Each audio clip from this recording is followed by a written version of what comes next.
सगळ्यांचं लक्ष एकदम व्यवस्थित बोर्ड, जो बोलेल तो बाहेर काढेल. जेव्हा पण आपण मेजरिंग इन्स्ट्रुमेंट बद्दल बोलतो, मी सध्या अॅनालॉग बद्दल बोलत आहे, मी अजून डिजिटल मध्ये एंट्री केलेली नाहीये. तुम्हाला जोपर्यंत अॅनालॉगच समजणार नाही, डिजिटल समजणार नाही, कारण डिजिटल ह्याच्यापेक्षा किचकट आहे, कारण त्याच्या मोठ्या मोठ्या ब्लॉक डायग्राम आहेत. कॉम्पोनेंटची संख्या डिजिटल मध्ये जास्त आहे, पॉइंटवर येतो.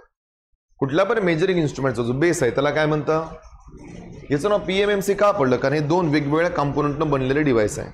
पहिल्यामध्ये परमनंट मॅग्नेट वापरला जातो, दुसऱ्यामध्ये मूव्हिंग कॉइल. फॅरेडेचा एक बेसिक नियम आहे की जिथं मॅग्नेटिक फील्ड किंवा फ्लक्स आहे तिथं माझा लॉ यूज होणार, जिथं मॅग्नेटिक फील्ड किंवा फ्लक्स नाही तिथं फॅरेडेचा कुठलाच लॉ यूज होत नाही. बाय द वे याचा एक वीक पॉईंट काय की पीएमएमसी तुम्ही फक्त अशाच ठिकाणी बाळांनो यूज करता जिथं मेजर केलं जातं एक तर करंट किंवा व्होल्टेज, पण डीसी.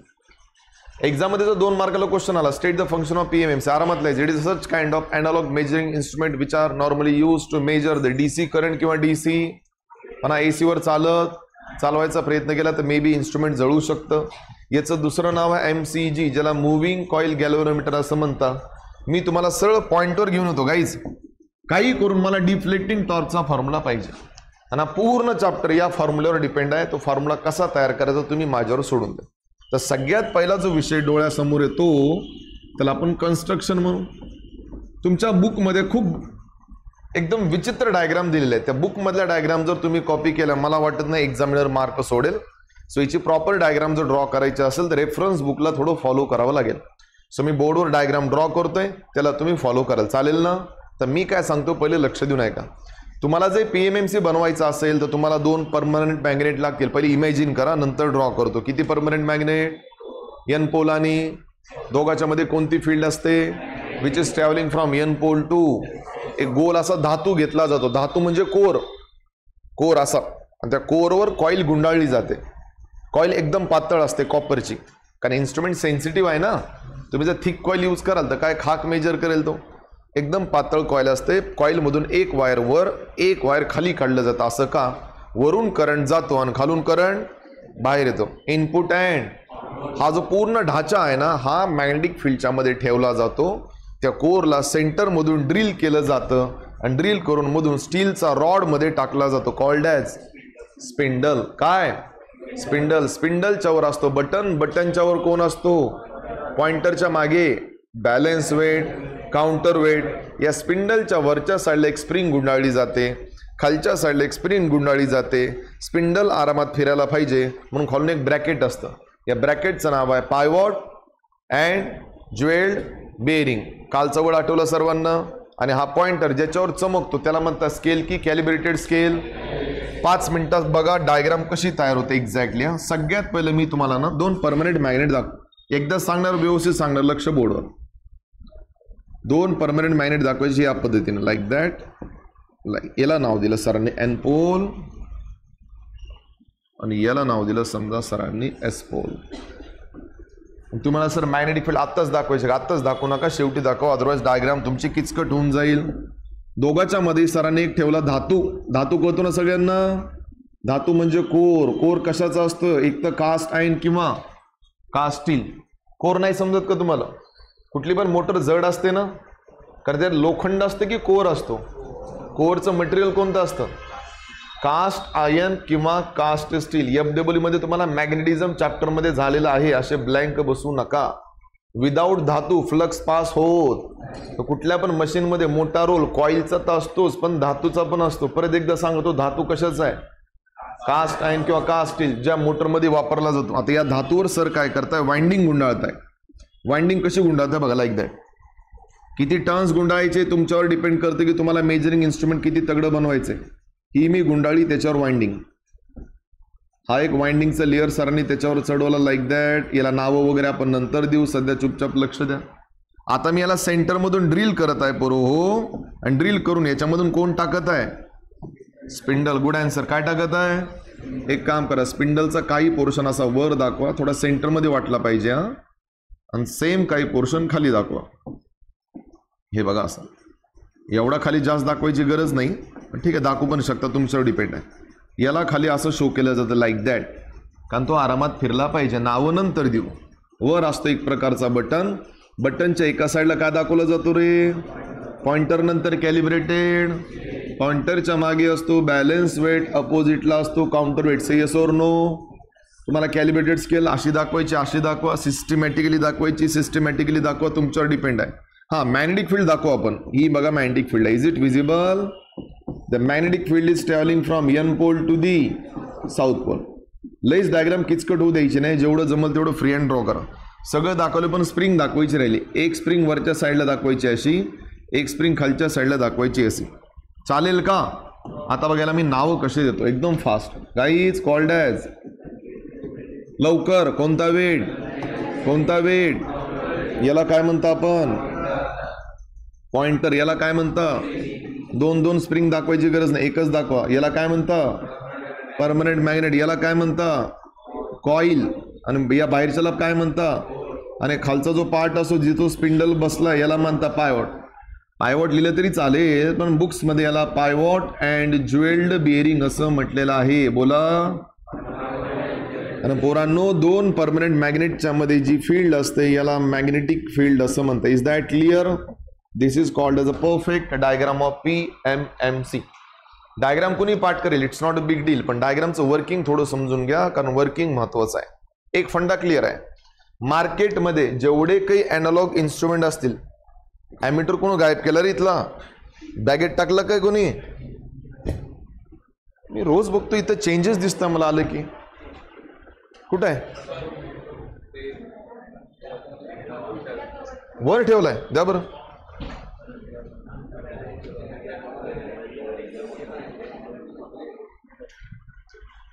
आता इकडे बघा, ऍक्च्युली इन्स्ट्रुमेंट दिसतंय ना, हे बाहेरून असं आहे ना, याच्यामधलं वर्किंग असं आहे. आता तुम्ही कार घेताना बाहेरून गाडी तर सुंदर दिसते ना, इंजिन कधी ओपन करून बघा, बघा त्याचं मेकॅनिझम कसं असतं, याचा मधला पार्ट असा आहे. थोडं समजून घ्यायचा प्रयत्न करा. आपलं टार्गेट काय? पॉइंटरला मूव्ह करायचं, लेफ्ट टू. पॉइंटर मूव्ह नाही होत, पॉइंटरला मूव्ह करावं लागतं. अॅनालॉग मेजरिंग इन्स्ट्रुमेंटचं प्रत्येक वर्किंग मायकल फॅरेडेवर डिपेंड आहे. कशावर? 2 मिनिटात वर्किंग सांगतो, लक्ष देऊन ऐका, कारण मला पुढे जायचं. एक नियम सांगतो. हां, एक गोष्ट सगळ्यात महत्त्वाची दाखवायची राहिली बरं. इकडून एक टर्मिनल असा, इकडून एक टर्मिनल असा, याला नाव दिलं, याला इथून करंट मध्ये जाणार आणि इथून करंट बाहेर येणार. This is input current and this is. पोरं म्हणले मग हे 2 वायर कुठे असतात? विसरले वाटतं. This is plus and this is minus. हे मुद्दाम टर्मिनल दिले जातात की तुम्ही बाहेरून कनेक्शन करू शकले पाहिजे. Is that clear? समजा गुट्टे सरांनी या इन्स्ट्रुमेंटला एखाद्या सर्किटमध्ये जोडलं. आता मी याला सर्किटमध्ये जोडलं म्हणजे माझी वर्किंग स्टार्ट झाली. सर्किटमध्ये जोडलं की या कॉइलमधून काय पास होतं? Electric current. नियम काय असतो की जेव्हा एखाद्या कॉइलमधून करंट पास होतो, ती कॉइल बिहेव करते CCC म्हणून. बोला. You know what is the full form of CCC? Current carrying coil. Repeat. Simple आहे रे. अरे करंट जाणार नाही तर काय खाक फोर्स बनेल का? सो अगोदर त्याला करंट पाहिजे. पोरं म्हणतील फक्त कॉइल जमेल का? नाही जमणार. फक्त कॉइल यूज केल्याने जर टॉर्क बनला असता तर इन्स्ट्रुमेंट रात्रभर असे फिरत बसले असते. मेन कोण आहे? कॉइल आहे का करंट कॅरिंग कॉइल? मग करंट जेव्हा तुम्ही याला एखाद्या सर्किटमध्ये जोडता, या कॉइल मधून करंट पास होतो, कॉइल करंट कॅरिंग कॉइल म्हणून बिहेव करते. थांबा, सांगा बरं, ती करंट कॅरिंग कॉइल हवेत आहे का मॅग्नेटिक फील्डच्या मध्ये आहे? यार मग लिंक तर होणार ना. लिंक नावाचा वर्ड आला की कुठला व्यक्ती समोर येतो? Michael Faraday's. फॅरेडेच्या सिद्धांतानुसार जेव्हा एखादी करंट कॅरिंग कॉइल मॅग्नेटिक फील्डला लिंक करते, त्याच्यावर एक फोर्स ऍक्ट होतो. काय ऍक्ट होतो? पोरोमधील त्या फोर्सचा फॉर्म्युला काय सर? 2 मिनिट बोर्डवर लक्ष द्या, मी सांगतो. रिपीट नाही करणार, एकदा सांगा. मी वर्किंग मध्ये उतरत आहे पोरो. ही आहे मॅग्नेटिक फील्ड. 4 मार्काला जो क्वेश्चन आला, डायग्राम ड्रॉ करणे इसेन्शियल आहे. मॅग्नेटिक फील्डला पोरो शो करतं बी का बी बार ने. या मॅग्नेटिक फील्डच्या मध्ये तुम्ही एक कॉइल ठेवलेली आहे, समजा ही आहे पोरो ती कॉइल, लाईक दॅट. आता एवढी प्रॉपर तर दाखवू शकत नाही, पण असं दाखवू शकतो. खरं खरं सांगा बरं, ती कॉइल आहे उभी, मॅग्नेटिक फील्ड आहे आडवी. दोघांच्या मध्ये परफेक्ट अँगल किती आहे? 90 डिग्री. मग आताच एक गोष्ट क्लिअर करू. साइन ऑफ थीटा म्हणजे साइन ऑफ 90. साइन ऑफ 90 ची व्हॅल्यू काय? तुम्ही म्हणत असाल गुट्टे सर साइन का वापरता? 5 मिनिट थांबा, कळेल तुम्हाला. तर मी इथं बघा वर्किंग कशी लिहिता. अकॉर्डिंग टू फॅरेडेज ना, हो का नाही? फॅरेडेज नुसार CCC आणि प्लस कोण? अरे कोणामध्ये लिंकेज होत आहे? जेव्हा करंट कॅरिंग कॉइल मॅग्नेटिक फील्डला जाऊन काय करते? लिंक करते. तर कॉइल मध्ये काय तयार होतो? फोर्स की मेकॅनिकल फोर्स? जो मेकॅनिकल फोर्स त्याला फिरवायला मदत करतोय. पण मी अजून मेन वर्ड वापरलेला नाहीये. फोर्स लागून फायदा नाही. फोर्स पाहिजे का टॉर्क पाहिजे? मग फोर्स आला म्हणजे टॉर्क पण ते येणारच नाही यार. फक्त एवढंच आहे की टॉर्क बॉडीला फिरवतो की रोटेट करतो? रोटेट केल्याशिवाय पॉइंटर पुढे जात. पोरमधील फोर्सचा फॉर्म्युला काय? इकडे लक्ष द्या. एफचा फॉर्म्युला असतो बिल्स. एफडब्ल्यू आठवलं का काही? एफडब्ल्यू मध्ये हा फॉर्म्युला तुम्हाला शिकवलेला आहे. हा मोटरच्या फोर्सचा फॉर्म्युला आहे. Bills BILS. एस ला साइन थिटा लिहायचं. काय लिहायचं? What is the formula of force? बोलायचंय. BIL sine theta basic formula आहे. हा फॉर्म्युला आहे. थर्ड इयरच्या 6 सेमिस्टर पर्यंत मी कुठेही वापरू शकतो, माझ्या मनावर आहे. पण हा फॉर्म्युला मी कुठे वापरणार? दोन गोष्टीचं लिंकेज झाल्यास. करंट कॅरिंग कॉइल आणि मॅग्नेटिक फील्ड. डोक्यात चाललंय का सर्वांच्या? दोघांमध्ये लिंकेज झालं, कॉइल फिरायला लागते. कारण कॉइलवर काय तयार झालं? फोर्सचा फॉर्म्युला काय? BIL into. आता समजलं का साइन थिटाची व्हॅल्यू 1 का घेतली? हो का नाही? कारण अँगल किती आहे? 90 आहे. So F is equals to BIL. जशाला तसा. Unit is newton. Equation number 1. आपण भटकताय कसं काय? लक्ष द्या इकडे. गुट्टे सरना फॉर्म्युला कशाचा पाहिजे? टॉर्कचा पाहिजे. आणि सर फॉर्म्युला कशाचा फाइंड आउट करताय? फोर्सचा. टॉर्कचं बेसिक इक्वेशन माहिती आहे फिजिक्समध्ये. According to basic equation of टॉर्कचा फॉर्म्युला असतो फिजिक्सनुसार फोर्स इंटू परपेंडिक्युलर डिस्टन्स. आता फॉर्म्युला कुठून आला हे नाही सांगू शकणार मी तुम्हाला, तेवढं वेळ नाहीये. फर्स्ट इयरला झालेलं आहे. तुम्हाला सांगा टॉर्कचा फॉर्म्युला काय असतो? Force into perpendicular distance. By the way जो टॉर्क सर फाइंड आउट करताय त्याला डिफ्लेक्टिंग टॉर्क म्हटलं चालेल का? हो का नाही?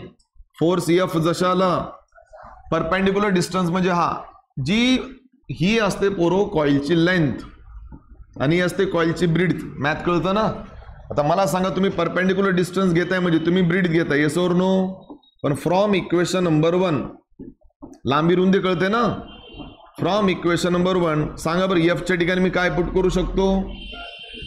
B into I into L into small b जशाला तसा. थोडं डोक्याचा वापर करा. लेंथ इंटू ब्रीड्थ कशाचा फॉर्म्युला असतो? Good answer. एरियाचा. कशाचा? बघा फायनल फॉर्म्युला काय भेटला रे? So TD is equals to B into I into A. हा भेटला आपला डिफ्लेक्टिंग टॉर्कचा फॉर्म्युला. तुम्हाला माहित आहे टॉर्कचं युनिट असतं न्यूटन मीटर.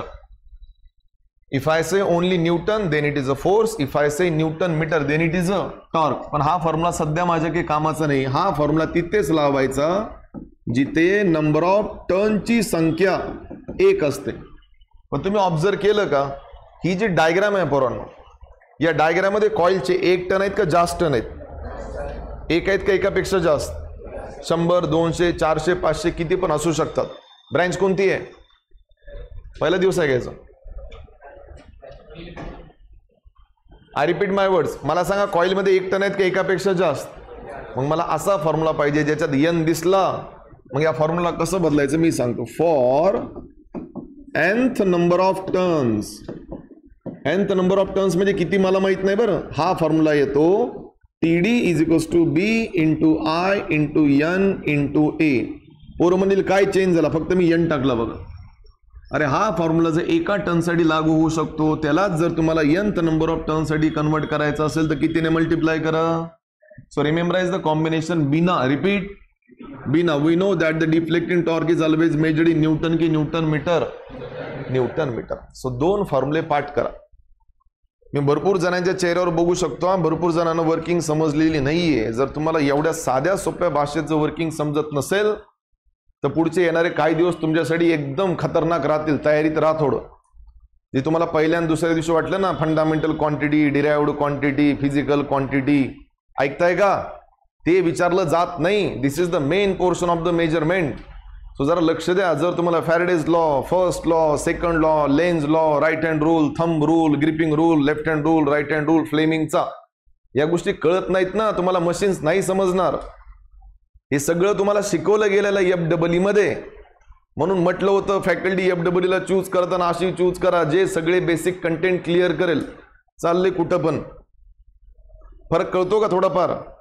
तेच सांगतो, पुढचा व्यक्ती जो टीच करतो बघा त्याचा काय बॅकग्राऊंड वगैरे आहे. मी जेव्हा सांगतो तुम्हाला फॅरेडे लॉ, सगळ्याच्या चेहऱ्यावर क्वेश्चन मार्क दिसतोय. तुमची ब्रँच कोणती आहे? फॅरेडे लॉ माहित नाही, घेतली कशाला इलेक्ट्रिकल? मग सिंपल लॉजिक आहे. फॅरेडेचा प्रत्येक सिद्धांत मोटरमध्ये कसा यूज होतो, जनरेटरमध्ये कसा यूज होतो, ट्रान्सफॉर्मरमध्ये कसा यूज होतो माहीत पाहिजे. कारण तुम्ही आता सेकंड इयरला आले, फर्स्ट इयरला नाही आहेत. समजतंय का काय बोलतोय? चला मी कॉपरेट करतो, घाबरायची गरज नाही. फोर्सचा फॉर्म्युला सांगा.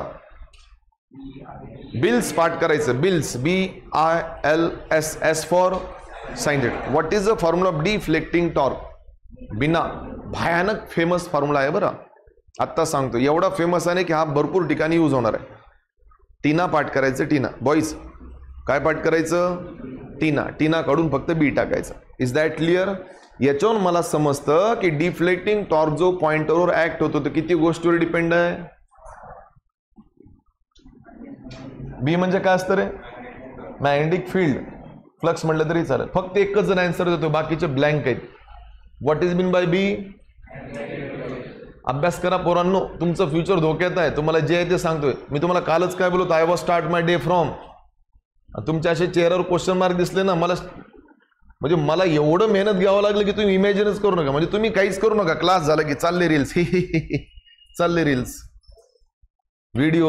व्हिडिओ इंस्टाग्रामवर कधी पोस्ट टाकू, किती लाईक, किती. अरे त्याच्यात आयुष्य नाहीये तुमचं. तुमचं एजेस अजून तर तुमच्या नावावर लायसन नसेल. आहे का लायसन? अजून 18 वर्ष झाले चालले तिथं. इकडे लक्ष द्या. थोडं स्वतः पण मेहनत करा, घरी जाऊन रिवाइज करा. एवढा पोर्शन इझी. आता तो उतरतोय मेजरमेंट मध्ये. Wait and watch. What is by B? Magnetic field. I electric. N आणि ए म्हणजे त्या कॉइलचा एरिया. या 4 गोष्टी बदलतात तेव्हा कुठं टॉर्क बदलतो. पण याच्यात एक इंटरेस्टिंग फॅक्ट मला तुम्हाला सांगायचं राहिला. Let magnetic field, number of turns आणि एरिया. पोरो एकदा तुम्ही वस्तू विकत घेतली, या गोष्टी बदलता येत? पोरं म्हणले का अरे ह्या मीटर सरांनी विकत आणला, आता मध्ये काय हात घालून टर्न्स बदलणार आहेत का तुम्ही? रिमेन्स एकच व्हॅल्यू जी तुमच्या हातात नाही. करंट ना, म्हणजे करंट कॉन्स्टंट आहे की व्हेरिएबल? शिकायला काय भेटलं? शिकायला हे भेटलं, deflecting torque is proportional to I. तात्पर्य हे आहे पोरांनो, करंट वाढला की पॉइंटर जास्त पुढे जातो, करंट कमी झालं की पॉइंटर कमी पुढे जातो. कन्क्लुजन सांगा, कुठल्या पण मेजरिंग इन्स्ट्रुमेंटचा पॉइंटर किती पुढे जाणार आहे कोण डिसाइड करतं? करंट डिसाइड करतो. व्होल्टेज, पॉवर हे टाइमपास आहेत सर्व. करंट डिसाइड करतो. हे मी सांगत नाहीये, मला फॉर्म्युला सांगत आहे. Is that clear? सो शेवटची वेळेस सांगा, what is the formula? Force BIL sine theta. Torque बिना BI ने. हा कोणता टॉर्क आहे? डिफ्लेक्टिंग. कंट्रोलिंग टॉर्कचा फॉर्म्युला हा नाहीये, त्याचा फॉर्म्युला वेगळा बनणार. सांगा बरं याचं वर्किंग काय होतं? According to Faraday's law of EMI, whenever there is a linkage between current carrying coil and it produces. अरे फोर्स लागतोय म्हणजे टॉर्क तर येणारच ना. जो बॉडीला लिनियर मोशन प्रोड्यूस करतो की अँग्युलर मोशन प्रोड्यूस करतो. आता पॉइंटरला कसं समजणार की कुठे जाऊन थांबायचं? हे करंट वरून समजतं. करंट जेवढा जास्त तेवढा टॉर्क जास्त, करंट जेवढा कमी तेवढा टॉर्क कमी. Is that clear? Next line construction. असे ब्लँक नका बसू. एक काम करा, फंक्शन लिहिलं नाही ना अजून. Next line function.